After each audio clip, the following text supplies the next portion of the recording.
Hi, this is Steve Butler, and I want to give you from the amount of information that we've been able to verify about the Zodiac, which is a group of people versus a lone killer, a very literal translation of the famous Z32 cipher. Now, many people have attacked this cipher over the years, probably as plain text, as transposition substitution, but even for us, we've been we've been investigating this thing for 3 years, and we have never really given a definitive translation of the cipher. Although we knew parts of what it said, there were just areas of it that defied definition. But because of recent discoveries, just fluke information that came to us about a flyer from 1967 that was distributed through a counterculture group's organization called the Diggers, we were able to identify two of them actually, that had the markings and embedded images that are indigenous to identifying concretely, right, actual zodiac communications created by one of the members by the name of Albert Lee Terry Jr. He has an amazing ability to draw letters that are actually pictures. He created this stuff. So some of these letters that we can read are actually pictures that also give a coded message. The Z32 cipher, if you're not familiar with it, the 32 character cipher, which this is, came with a letter that said that the Zodiac had a bomb, and that the bomb was placed somewhere, and that this letter, this code, this map, and another clue, this one right here, would lead people, investigators, or law enforcement to where that bomb is, and that they had till fall to dig up that bomb. That's part of what everyone thought was their terror campaign. Okay? What we were able to find when we found this flyer was another member, and we had his address, and we were able to actually go on Zillow, and he passed away at the end of 2017. The flyer is from 1967. The Zillow listing for the apartment was the beginning of like 2019. Like, it took a year to kind of remodel it. So they showed it empty and sort of cleaned up, but they also showed it furnished.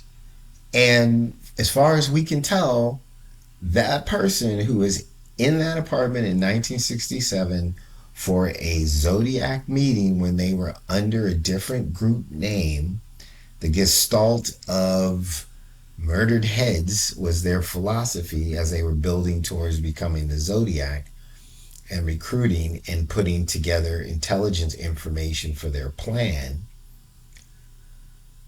We believe that that person lived there all his life until he passed away. We even found a video of him in San Francisco that we believe was shot in his apartment. In scanning the pictures of the furnishings in his apartment at that time, there was one frame on a mantle. There were no other pictures in the house whatsoever, just this one frame. And it didn't have a photo in it. It had a document, piece of paper.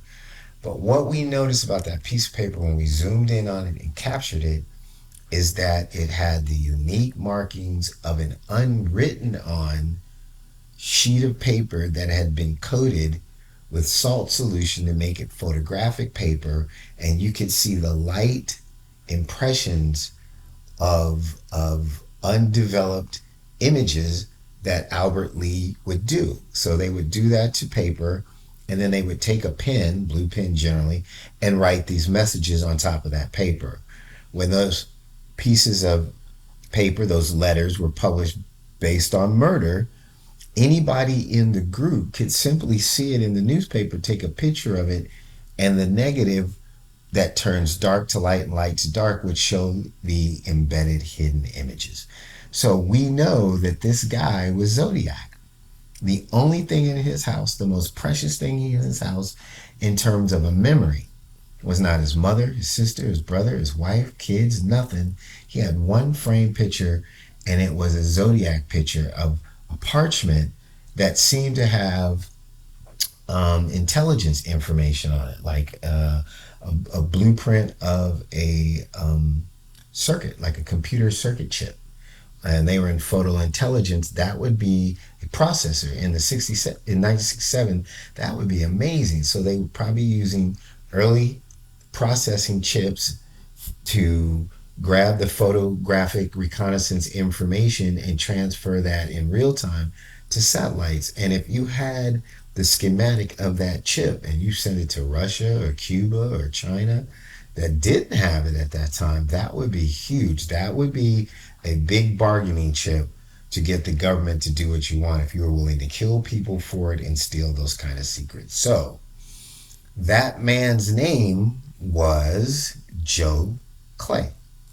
So we're going to put up Joe Clay. And that is represented by C and J right here. This is Joe Clay, right? Now, we also have already known that the solution to the Z32 cipher, which is like AEN, I forget what it's then there's a K, and then there's an M. There's some symbols in between them. They're actually images if you enlarge it. And then NAM at the end, and like the Zodiac sign, right? And a Navy anchor. So the Z32 cipher is basically like a Jeopardy question. What would be the known moniker of Asians in Vietnam, in the Vietnam War? NAM was a short for the Vietnam War. All soldiers know the answer to that. That's Charlie. So they were called the Viet Cong, and the phonetic pronunciation over the radio for the Viet Cong was Victor Charlie. That's how you do it to make sure people know what the letters are. Police do it all the time. Everybody in military and law enforcement talk like that. But the soldiers in Vietnam shortened it to Charlie. They just called the Viet Cong Charlie. They were like, hey man, Charlie's over there, Charlie's over there. So the answer to that was Charlie. And then the misspelled words, if you extracted the letter that wasn't there and one that replaced it, it said I use or CK, which is Chuck, right? So we knew that one person, at least the person described in the my name is Z32 Cipher, first name was Charlie and his nickname was Chuck. All right. We found that guy through some other information that we were able to develop. We realized he was Catholic, right? Because we were able to decode information that, since myself and the other people I dealt with, we all went to private school.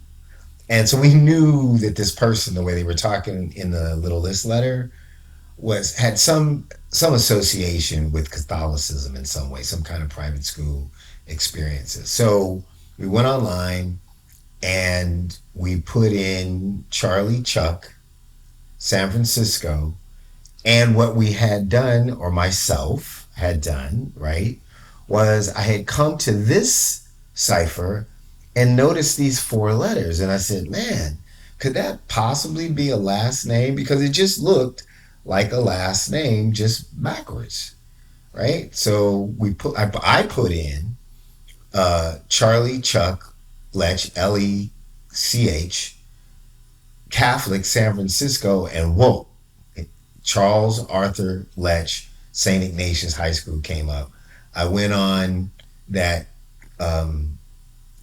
website that where you can get yearbooks from, pulled the yearbooks, and I mean, he was the spitting image of the person of interest at Lake Berryessa, and continuously information that we had pulled independently over the past 3 years have all related exactly right back to him. So we have Charles, Chuck, Arthur Lech. So the A was missing in here, right? He was born in like 1935. Joe Clay was born in 1937, right? So these people are the same age. We're starting, we're seeing something going here, right? Once we had Charlie, and in the yearbook, he's referred to as Charlie, he's referred to as Chuck, and he's referred to in his proper name as Charles. So it's funny. We have visual evidence, pictures of him, and pages of high school yearbooks where in the track area, he was Charlie, in another area, he was Chuck, and then on his, like his graduation picture, he was Charles. So let's add his proper name, Charles, Charlie, Chuck, Arthur Lech. That's another member. Using that, right? And let's see, how did we find this other thing? So I was able to do with our licensed private investigator, we did a Lexus background check on Charlie, Chuck, Arthur Lech. And that brought back addresses, phone numbers, owned properties, all this kind of stuff. And associates.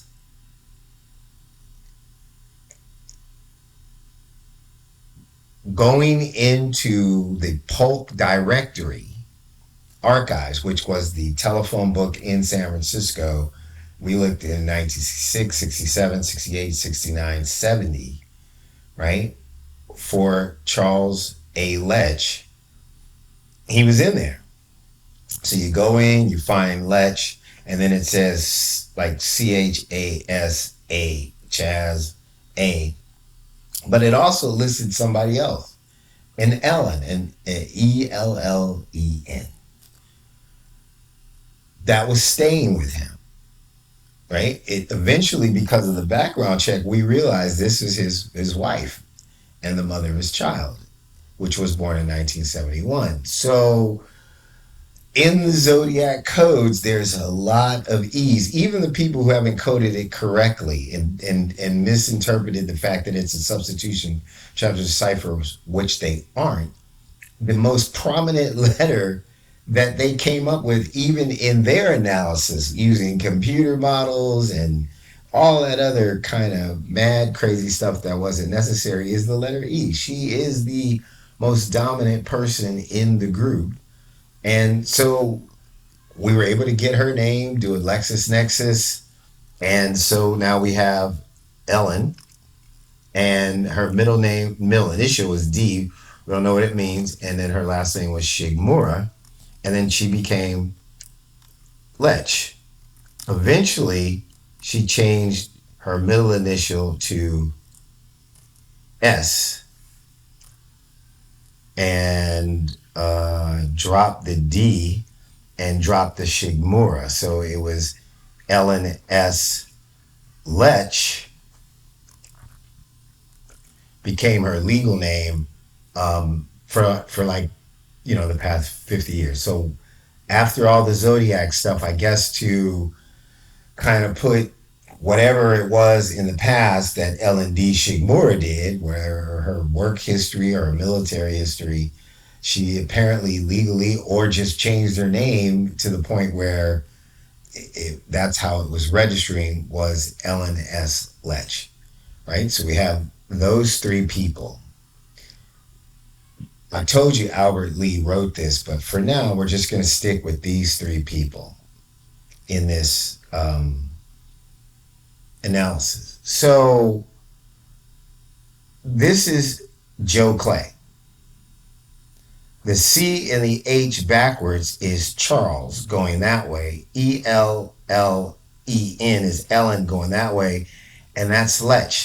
So you have Joe Clay, you have Charles and Ellen Lech. And that takes care of that in this part, right? The F is backwards, which means move it to the front. So now you have FAM. If you finish it up, it just is family. Okay? And then you have the K and the O. So you spin the K around, so that's KO. Then you just add an A. KOA was the largest organization to help people camp, right? So this says family camping. That's a Navy hook. So that's Navy. So that translates to Navy family camping. All right, so you got that part. XO, we all know XO is hugs and kisses, right? The F, it says from. And then, so you have the DV, right? So we figured out that was the devil, right? That might be talking about themselves as a joke, but also because of this map, the solution to that map, it goes down to Moss Beach, and Ellen had a P.O. box in Montar above Moss Beach since 1966 to this very day.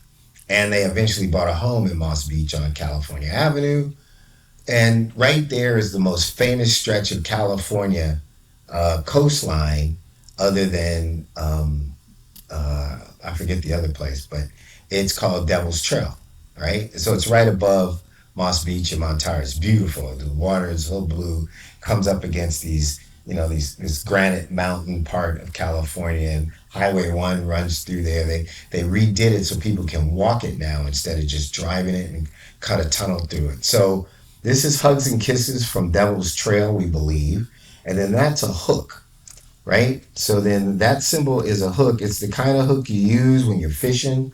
Like if you're doing marlin fishing or whatever you fish, some big fish, and then you just drive that hook in there and snatch it in the boat like tuna, right? So that hook is we're pulling somebody in, pulling in the boat, right?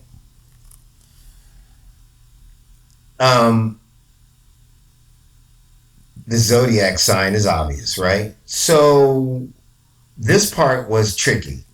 So we think they were being kind of funny, saying that they were poor white gay trash, right? And and some other madness, right? Because Joe Clay's black, they're white, they're friends. That's how people are. But as part of this message, which really means something, is they're about to ask Joe Clay to do something. And they feel like they are a military revolutionary group, right? So he's in training. So we believe that, see, Omega, right, is a word for ending. Omega is a term for end or death, right? So we think that means ending, end.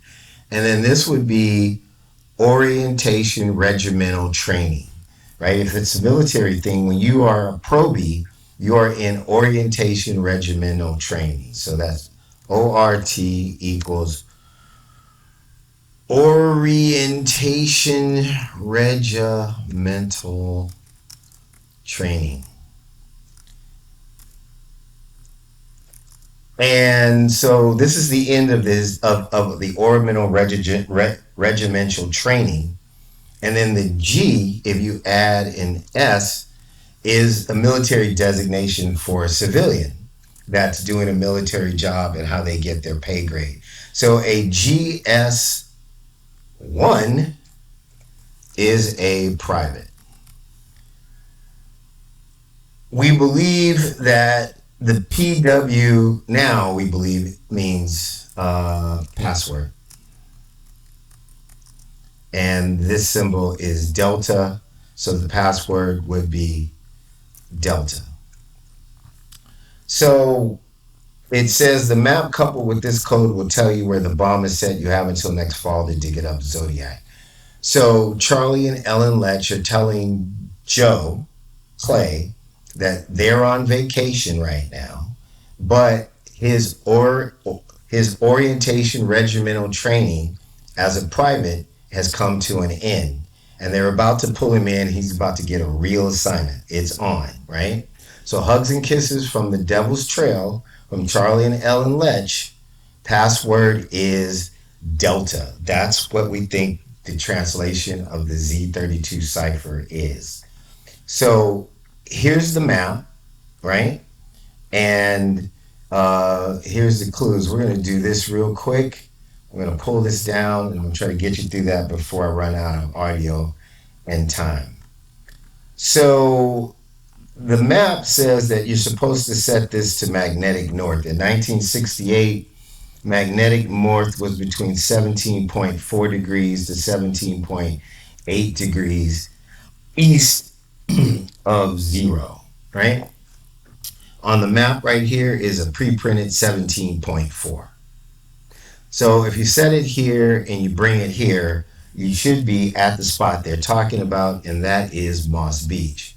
However, they gave the people another clue. I'm going to pull this up. I'm almost running out of time. So this was the other clue. Please, or PS with one dot, the Mount Diablo code concerns radiance. So they weren't sure that Joe got the message, right, or could figure it out. So they wanted to make sure, since they were still on vacation, I guess, to make sure that he knew where to go pick up the bomb, right?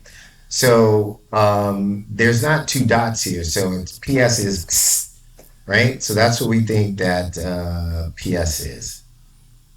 So PS equals psst. In other words, hey, we want to give you another clue, let you know what's going on. For over 58 years, everybody has thought that this pound sign in this area right here, where it said the radians and inches along the radian, that this was a noun and that you needed to fill that up with a distance. If you take inches as a verb, then this marker is telling you to look for this little sign right there, that little thing, and that it inches up the radian. So if you look at the map that they used, there's the sign right there. And it's all along Highway 1, which is the radian.